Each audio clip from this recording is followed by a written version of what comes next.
Simba को लगिला जोर रे भोक तो मत आसी से ठेली कहला मत खाइबा को दियो भोक लगुच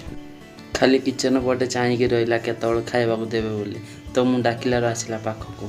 आ कहला चलो बेगी मत खाइबा को दियो जोर रे भोक लगुच कहला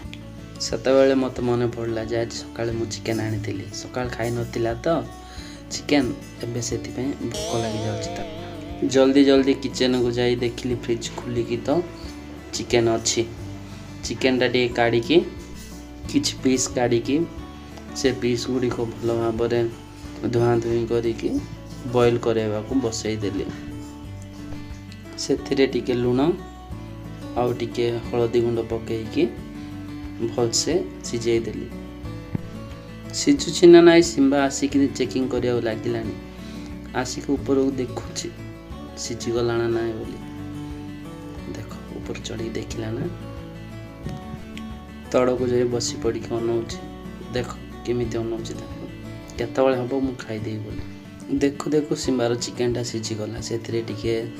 बिरयानी राइस टिके ऐड करके देली भल से घांटिकी ठंडा करके पाख नहीं जीवार से